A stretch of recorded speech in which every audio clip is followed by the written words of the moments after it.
Hello students, आज हम BSc part third में इनऑर्गेनिक केमिस्ट्री के इस सेकंड लेसन के टाइटल क्रिस्टल फील्ड थ्योरी का अध्ययन करेंगे।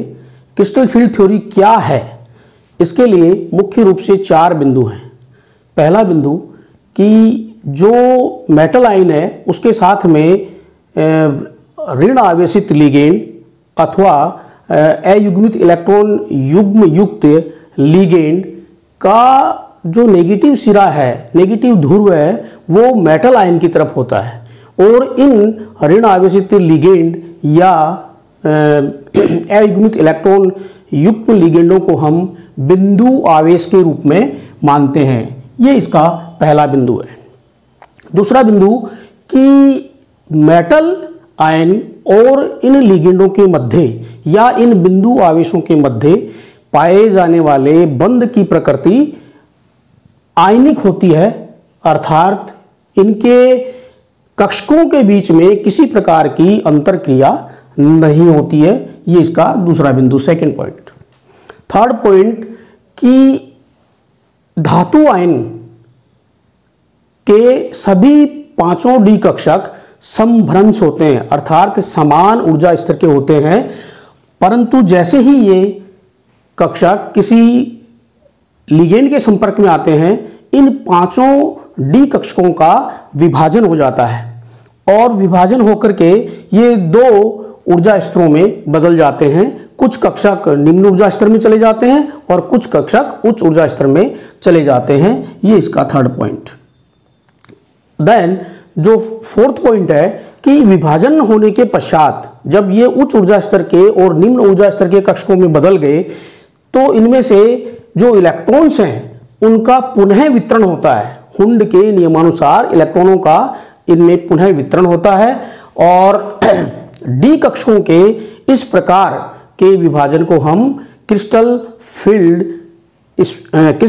स्प्लिटिंग कहते हैं, विपाटन कहते हैं। क्योंकि जो इलेक्ट्रॉन्स हैं वो डी कक्षकों में जो समभ्रंश कक्षक हैं उनकी तुलना में नीचे के कक्षकों में अर्थात औसत ऊर्जा से कम ऊर्जा स्तर के कक्षक बनते हैं उसमें, तो उनमें इलेक्ट्रॉन भरने की वजह से कुछ मात्रा में ऊर्जा निकलती है।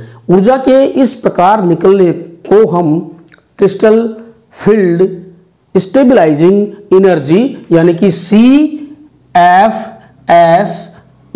के नाम से जानते हैं, क्रिस्टल फील्ड स्टेबलाइजिंग एनर्जी के नाम से जानते हैं।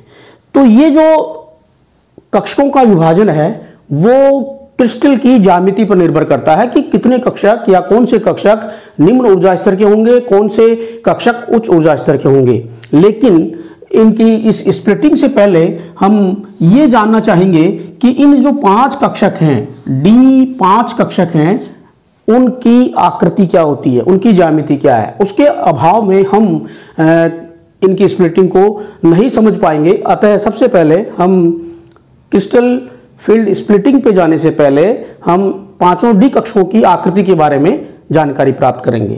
तो पहले जो आकृति है वो इस प्रकार से होगी कि 5 डी कक्षक कौन से होते हैं। 5 डी कक्षक में है नंबर 1 DXY, दूसरा है DYZ, तीसरा है DZX और उसके बाद में है DX² - Y² और अंतिम है DZ² कक्षक। तो ये 5 प्रकार के डी कक्षक होते हैं। इनकी आकृति बिल्कुल सिंपल है। अगर हम देखना चाहें तो ये जो 3 कक्षक हैं, देखिए इनमें आपको कुछ नहीं करना, केवल हम जब भी आकृति बनाएंगे ये इस प्रकार से आपने इसके अंदर 2 एक्सिस, क्योंकि ये 2 डायमेंशनल बोर्ड है, इसके अंदर हम 2 एक्सिस को शो कर सकते हैं। तीसरी एक्सिस अपने आप, जैसे इसके अंतर्गत ये 3rd एक्सिस के लंबवत होगी, जो कि कई बुक्स के अंदर इसके डॉटेड लाइन के द्वारा इस प्रकार से भी प्रदर्शित की जाती है। तो सपोज करें कि x axis, this y axis और ये जेड एक्सिस। तो सबसे पहले हम इसमें से जो भी बनाना चाहें, जैसे DXY कक्षक है, इसकी आकृति बनाना चाहेंगे तो एक्स एंड वाई अर्थात दोनों के बीच में, ये तो जेड एक्सिस आपकी इसके लंबवत है, अर्थात इसको एक बार आप यहां से मैं डिलीट करता हूं ये एक्सिस। अब हमें एक्स वाई का बनाना है तो ये एक्स और वाई दोनों जो एक्सिस हैं तो इसके बीच में ये हमने बना दिया एक्स वाई का आकार, आकृति। अब इसके बाद में आपको बनानी है, क्योंकि इसके अंदर दूसरी एक्सिस कौन सी बच गई लास्ट, तीसरी जेड एक्सिस, जो कि इसके लंबवत है। उसके पश्चात हमें इसमें बनाना है वाई जेड।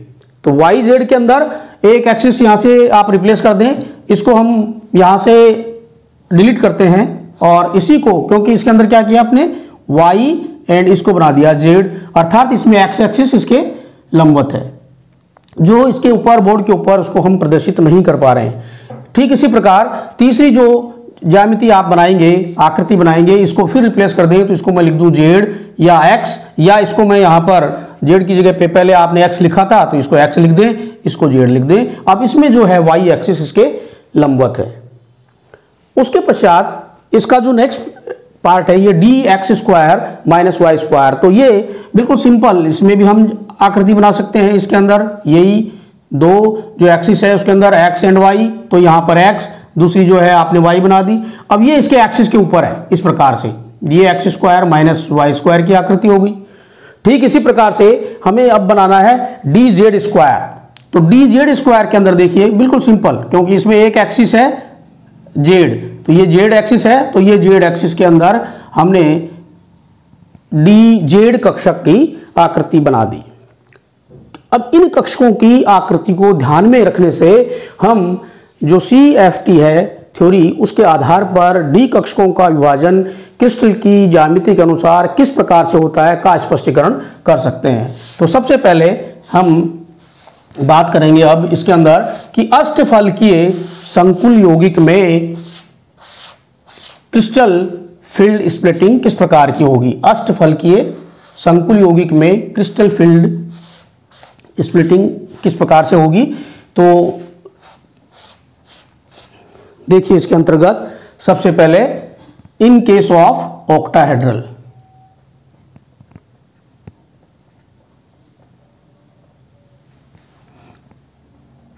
ऑक्टाहेड्रल ज्यामिति, अष्टफलकीय ज्यामिति।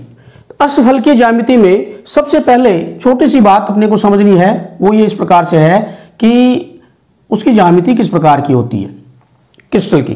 तो इसमें ज्यामिति बिल्कुल सिंपल कि यहाँ पर सेंट्रल के अंदर मेटल आयन है और एक ही प्लेन के अंदर ये चार लिगेंड इस प्रकार से जुड़े हुए हैं, और रिमेनिंग जो लिगेंड हैं वो इसके तल के प्लेन के ऊपर और नीचे है। यहाँ पर कि ये लिगेंड है, दूसरा लिगेंड, तीसरा, और ये टोटल 6, अर्थात इसके पास में 6 लिगेंड जो हैं वो इसके साथ में अष्टफलकीय ज्यामिति के अंतर्गत जुड़े हुए हैं।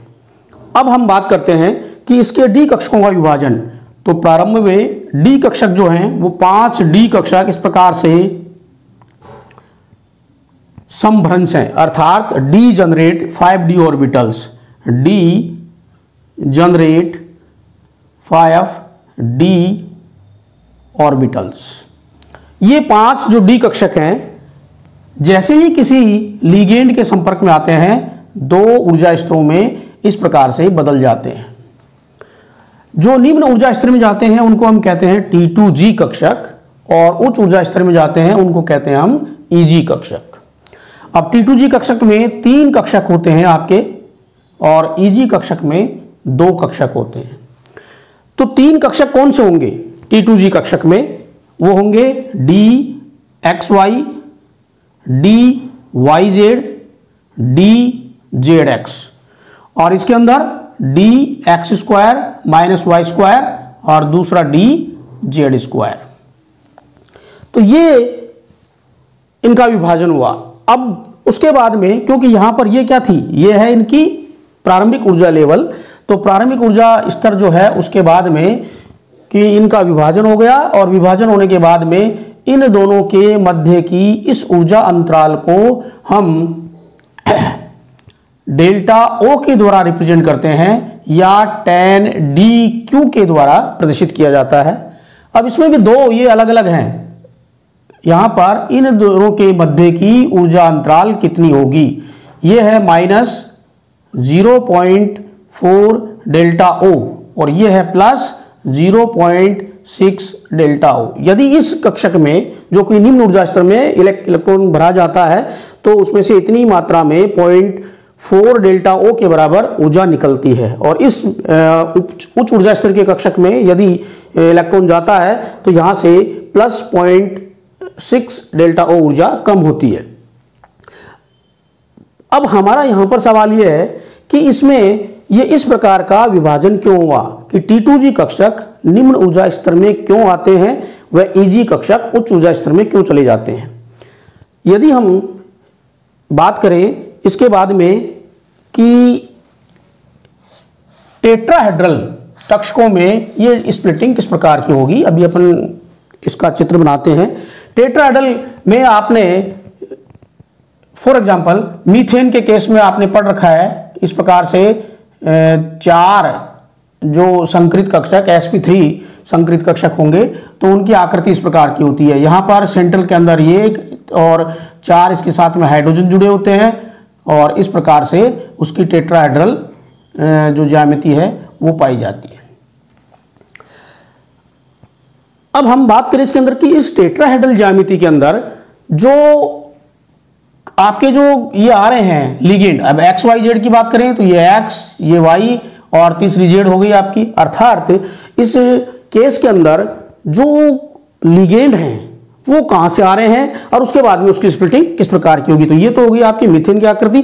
अब इसकी स्प्लिटिंग जो हुई, डी कक्षकों का विभाजन जो हुआ वो निम्न प्रकार से होगा। हमने ये जो चित्र बना रखा है उसके जस्ट आगे मैं यहाँ पर केवल आगे की बात बता रहा हूँ। ये था इन केस ऑफ ऑक्टाहेड्रल और ये हो गया इन केस ऑफ टेट्राहेड्रल।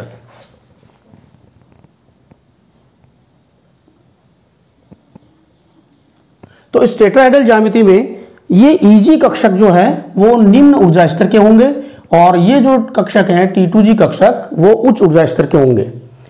यहां पर EG कक्षक यानी 2 कक्षक यहां होंगे, ये 3 कक्षक आपके यहां होंगे। कौन से होंगे आपको पता है, dx² - y² और dz², जबकि यहां पर होंगे आपके dxy, dyz और dzx कक्षक उच्च ऊर्जा स्तर के होंगे। अब यहां देखिए आप, इनके बीच में वही औसत ऊर्जा और उसके ऊपर इसकी जो एनर्जी है दोनों के कक्षकों के बीच की, निम्न ऊर्जा स्तर और उच्च ऊर्जा स्तर के कक्षकों के बीच की, इस ऊर्जा को हम कहते हैं डेल्टा टी या O10 dq। तो यहां पर ये जो ऊर्जा स्तर है इनके दोनों के कक्षकों के बीच का ऊर्जा अंतराल बिल्कुल सिंपल इसके अनुसार ये हो जाएगा -0.6 डेल्टा टी एंड यहां पर हो जाएगा प्लस 0.4 डेल्टा टी। ये तो हो गया इसका विभाजन। अब हमें जो सवाल था अपना वो ये था कि इन कक्षकों के अंतर्गत ऑक्टाहेड्रल केस में ये पांचों डी कक्षक इस प्रकार से कि इनमें से 3 जो कक्षक हैं T2G कक्षक वो निम्न ऊर्जा स्तर के बनते हैं और ये EG कक्षक उच्च ऊर्जा स्तर में चले जाते हैं। क्यों चले जाते हैं? ऑक्टाहेड्रल केस में इस प्रकार का विभाजन क्यों नहीं होता कि EG कक्षक निम्न ऊर्जा स्तर के हों और T2G कक्षक उच्च ऊर्जा स्तर के हों अष्टफल के लिए। ठीक ऐसा ही सवाल आपका बनता है इसके लिए कि इन टेट्राहेड्रल संकुल यौगिकों में जो EG कक्षक हैं वो निम्न ऊर्जा स्तर में हैं और T2G कक्षक उच्च ऊर्जा स्तर के हैं। इसका रिवर्स क्यों नहीं होता है, अर्थात इनमें टेट्राहेड्रल में T2G कक्षक लोअर एनर्जी स्टेट में क्यों नहीं होते हैं और EG कक्षक उच्च ऊर्जा स्तर में क्यों नहीं होते हैं। तो इसका स्पष्टीकरण करने के लिए आपको पुनः आपकी जो डी कक्षकों की आकृति है यदि हम उसको देखेंगे, उस पर विचार करेंगे तो बिल्कुल इसका उत्तर आपका स्पष्ट हो जाएगा। कैसे होगा देखिए, सबसे पहले कि आप यहां पर ये निम्न ऊर्जा स्तर के क्यों बने ऑक्टाहेड्रल में और ये उच्च ऊर्जा स्तर के क्यों बने इसको हमें समझना है। बिल्कुल सिंपल, जैसे ही ये डीजेनरेट 5d ऑर्बिटल्स हैं, कोई लिगेंड अष्टफलकीय संकुल यौगिक का निर्माण कर रहा है मेटल आयन के साथ मिलकर के, तो वो 3 एक्सिस हैं जिनके थ्रू मेटल के आयन के पास आता है। क्योंकि CFT का मेन जो कॉन्सेप्ट है वो ये है कि मेटल और लिगेंड के बीच स्थिर वैद्युत आकर्षण बल पाया जाता है, अर्थात उनके बीच के बंध की प्रकृति आयनिक प्रकार की होती है। तो इस आयनिक प्रकृति के होने के कारण मेटल के पास में लिगेंड कहां से आएंगे, कौन सी दिशा से आएंगे? लिगेंड 6 लिगेंड उसके पास में पहुंच रहे हैं और वो 6 लिगेंड 3 एक्सिस हैं आपकी, एक्स, वाई एंड जेड। उनके थ्रू 3 प्लस साइड से और 3 माइनस साइड से लिगेंड जो है वो मेटल आयन के पास में पहुंच रहे हैं। तो क्या होगा, अनंत दूरी से जब ये लिगेंड मेटल के पास पहुंच रहे हैं तो एक्स, वाई, जेड एक्सिस के ऊपर एक स्थिति ऐसी आएगी जहां पर मेटल के कक्षक और लिगेंड के कक्षक बिल्कुल एक दूसरे के आमने सामने आएंगे। कौन से जो कक्षक होंगे वो उसके सामने आएंगे जो एक्स एंड वाई एक्सिस के ऊपर आ रहे हैं। और ऊपर के लिए आपने बनाया था चित्र, भी देखा था इसके अंदर कि d x square minus y square का चित्र क्या है, ये d x square minus y square. D z square का कक्षक क्या है, डी जेड स्क्वायर का कक्षक अपने ये बनाया था। तो ये x square minus y square axis के ऊपर है कक्षक, ये डी जो जेड स्क्वायर कक्षक है वो एक्सिस के ऊपर है, जिसकी वजह से ये इसके बिल्कुल सामने आएंगे। तो ये कक्षक सामने आने से इन कक्षकों में पाए जाने वाले इलेक्ट्रॉन में प्रतिकर्षण के कारण ये कक्षक उच्च ऊर्जा स्तर में चले जाते हैं। अर्थात ये इसकी औसत ऊर्जा है, सामान्य ऊर्जा, इससे ये कक्षक पहले उच्च ऊर्जा स्तर कक्षक में चले जाते हैं। उसके पश्चात एक नियम है ऊर्जा संरक्षण का नियम, कि ये अपने स्थायित्व को प्राप्त करने के लिए, ऊर्जा के मान को स्थिर रखने के लिए इतनी ही मात्रा में जो शेष बचे हुए कक्षक हैं अपनी ऊर्जा को कम कर देते हैं स्थायित्व प्राप्त करने के लिए। तो ये कक्षक आपके चले गए उच्च ऊर्जा स्तर कक्षक में, और उसके पश्चात ये कक्षक आ गए आपके निम्न ऊर्जा स्तर में। इस प्रकार का नहीं हो सकता ऑक्टाहेड्रल केस में। क्यों नहीं हो सकता? बिल्कुल स्पष्ट है, क्योंकि ये कक्षक इसके बिल्कुल सामने आ रहे हैं, अर्थात इनमें जो है ये प्रतिकर्षण पाया जाएगा और इस प्रतिकर्षण के कारण ये कक्षक उच्च ऊर्जा स्तर के और ये कक्षक आपके निम्न ऊर्जा स्तर के बन जाते हैं। ठीक इसके बाद में यदि हम बात करें टेट्राहेड्रल केस की, तो टेट्राहेड्रल केस में क्या हो रहा है? बिल्कुल सिंपल, कि यहां पर ये Eg कक्षक निम्न ऊर्जा स्तर के हैं और ये आपके T2G कक्षक हैं वो उच्च ऊर्जा स्तर के हैं। क्यों होता है ऐसा? बिल्कुल सिंपल इसमें भी, कि यहां पर जो अभी यहां अपन ने चित्र बनाया था कि इन केस ऑफ मीथेन, तो उसमें टेट्राहेड्रल ज्यामिति बनाई थी, तो उसमें क्या है, जो लिगेंड है उनकी सिचुएशन कहां से है, कि उसमें भी अगर हम मीथेन की ज्यामिति में कार्बन को मेटल आयन माने और जो हाइड्रोजन उसके साथ जुड़ रहे हैं उनको हम सभी को चारों को लिगेंड माने, तो क्या होगा कि उनकी डायरेक्शन है, जो चारों हाइड्रोजन है वो एक्सिस के थ्रू नहीं है, थोड़ा सा हटके हैं, अर्थात एक्सिस के बीच में से वो लिगेंड मेटल आयन के पास पहुंचते हैं। तो बिल्कुल सिंपल सा उत्तर है इसका कि लिगेंड यदि एक्सिस के बीच में से, दो एक्सिस जो हैं उनके बीच में से मेटल आयन के पास पहुंचते हैं, तो कौन से कक्षक बिल्कुल सामने आएंगे? बिल्कुल सिंपल, कि डी जो आपने अभी बनाया चित्र ये यहां पर, कि d x square minus y square ये ऊपर है तो एक्सिस के ऊपर है, लेकिन डी एक्स वाई और डी वाई जेड, ये d x y and d y z की कक्षक की, तो लिगेंड आपका आ रहा है इसके थ्रू, यहां से किसके अंदर? ऑक्टाहेड्रल में, जबकि किसके अंदर आ रहा है? इसमें आ रहा है आपका लिगेंड इस प्रकार से हट करके, 4 लिगेंड मेटल आयन के पास पहुंचते हैं, लेकिन वो इस बीच के भाग से पहुंचते हैं, एक्सिस के दोनों के बीच, ये एक्स वाई है तो इनके बीच में से लिगेंड की डायरेक्शन इसमें ये है, ये ऑक्टाहेड्रल में है और ये आपकी टेट्राहेड्रल में। तो इस टेट्राहेड्रल केस में जब लिगेंड आपका इस के थ्रू आ रहा है, तो कौन से कक्षक इसके बीच में आएंगे, कौन से कक्षक इसके सामने आएंगे? वो होंगे आपके 3 कक्षक, कौन से? D x y, d y z और डी जेड एक्स।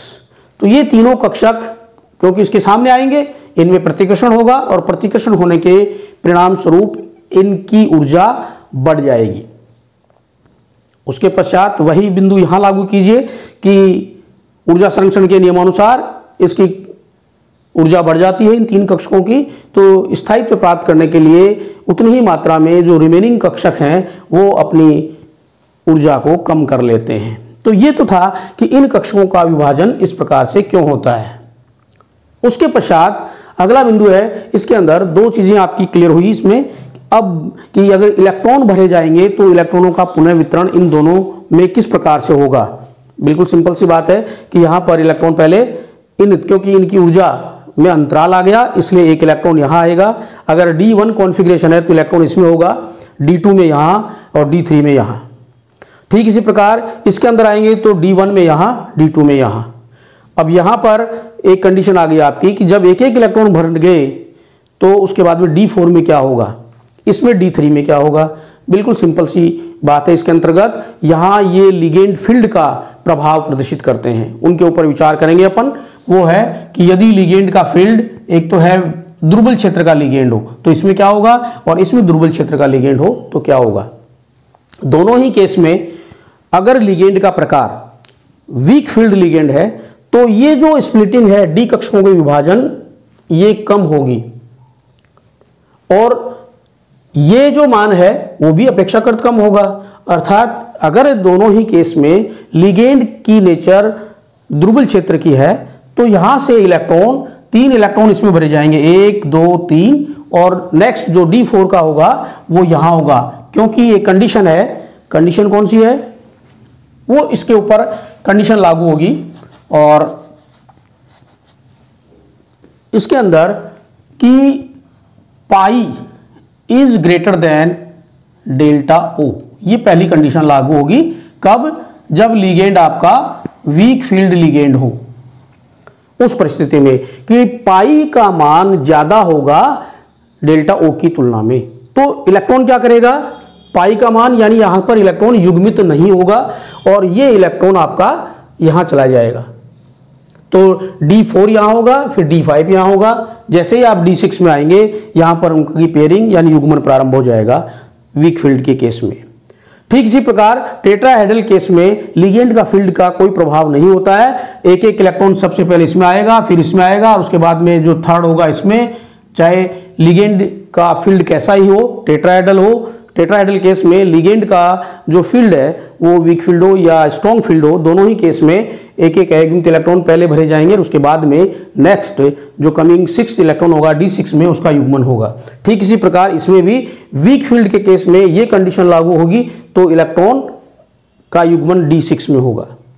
लेकिन यदि लिगेंड आपका स्ट्रॉन्ग फील्ड लिगेंड हो तो उस परिस्थिति में लिगेंड फील्ड स्ट्रॉन्ग हो तो दूसरी जो कंडीशन है वो लागू होगी आपकी कि delta O is greater than pi, कि ये अंतराल आपका ज्यादा होगा। यहां पर ये ऊर्जा अंतराल ज्यादा होगा, इस प्रकार से यहां न होकर के इतना ज्यादा होगा, जिसकी वजह से क्या होगा कि इलेक्ट्रॉन आपका एक एक इलेक्ट्रॉन यहां आएगा, लेकिन जैसे D3 में आएगा ये जो इलेक्ट्रॉन है उसका युग्मन पहले होगा, क्योंकि पाई का मान इसमें कम है।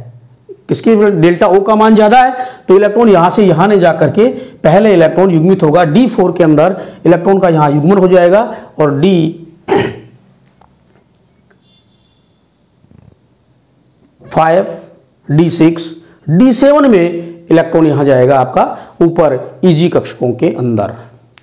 तो यहां आपने दो जो कॉम्प्लेक्स बनते हैं, ज्यामिति बनती है ऑक्टाहेड्रल की, टेट्राहेड्रल की, के बारे में अपन ने अध्ययन किया है। अब आपको नेक्स्ट पॉइंट था इसका कि इसके अंदर स्क्वायर प्लेनर में ये विभाजन किस प्रकार होगा। बिल्कुल सरल है, उसमें भी कोई दिक्कत नहीं है, लेकिन हम बात करेंगे। देखिए, जैसा कि इस ऑक्टाहेड्रल केस में आपने पढ़ा है उसके आगे अपन एक्सटेंड करते हैं कि जब भी कोई मेटल आयन संकुल यौगिक का निर्माण करता है तो उसकी पहली प्राथमिकता ये होती है कि वो इस प्रकार से अष्टफलकीय संकुल यौगिक का निर्माण करे। तो अष्टफलकीय संकुल यौगिक बनता है, हम बना सकते हैं।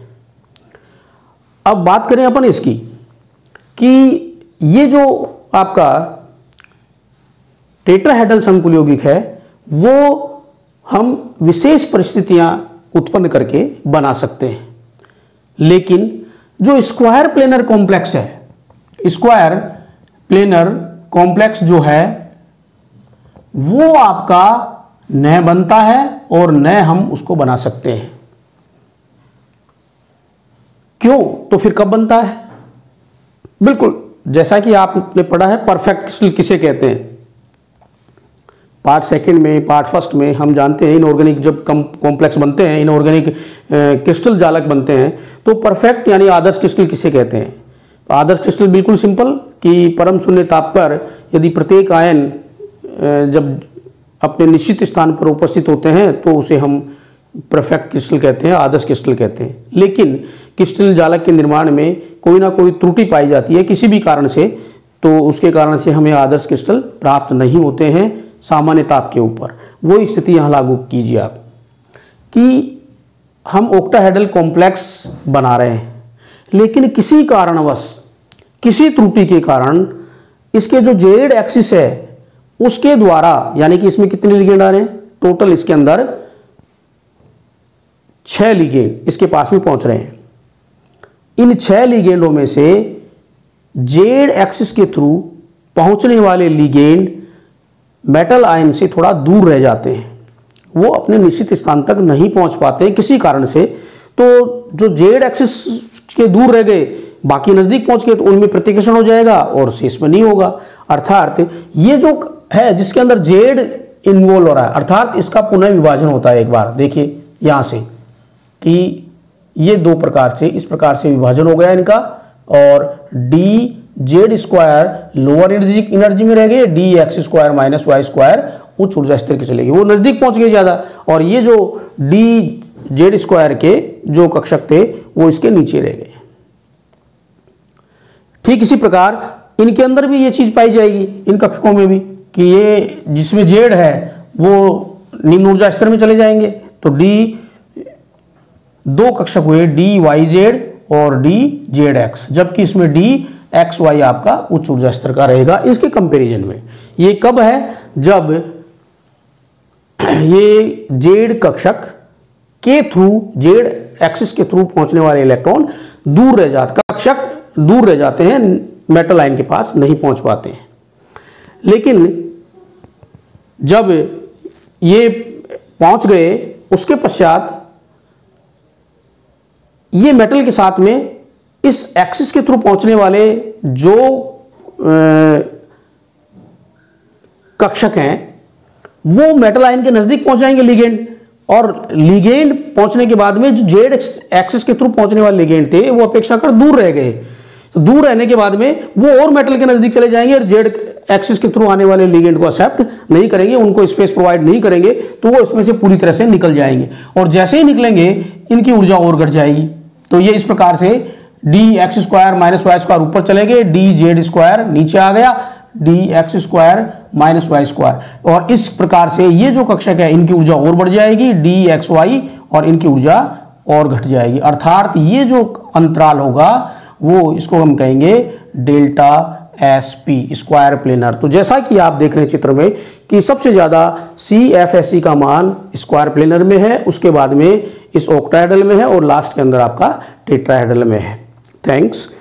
इसके पश्चात आगे का जो पार्ट है वो अपन नेक्स्ट लेक्चर के अंदर उसका अध्ययन करेंगे।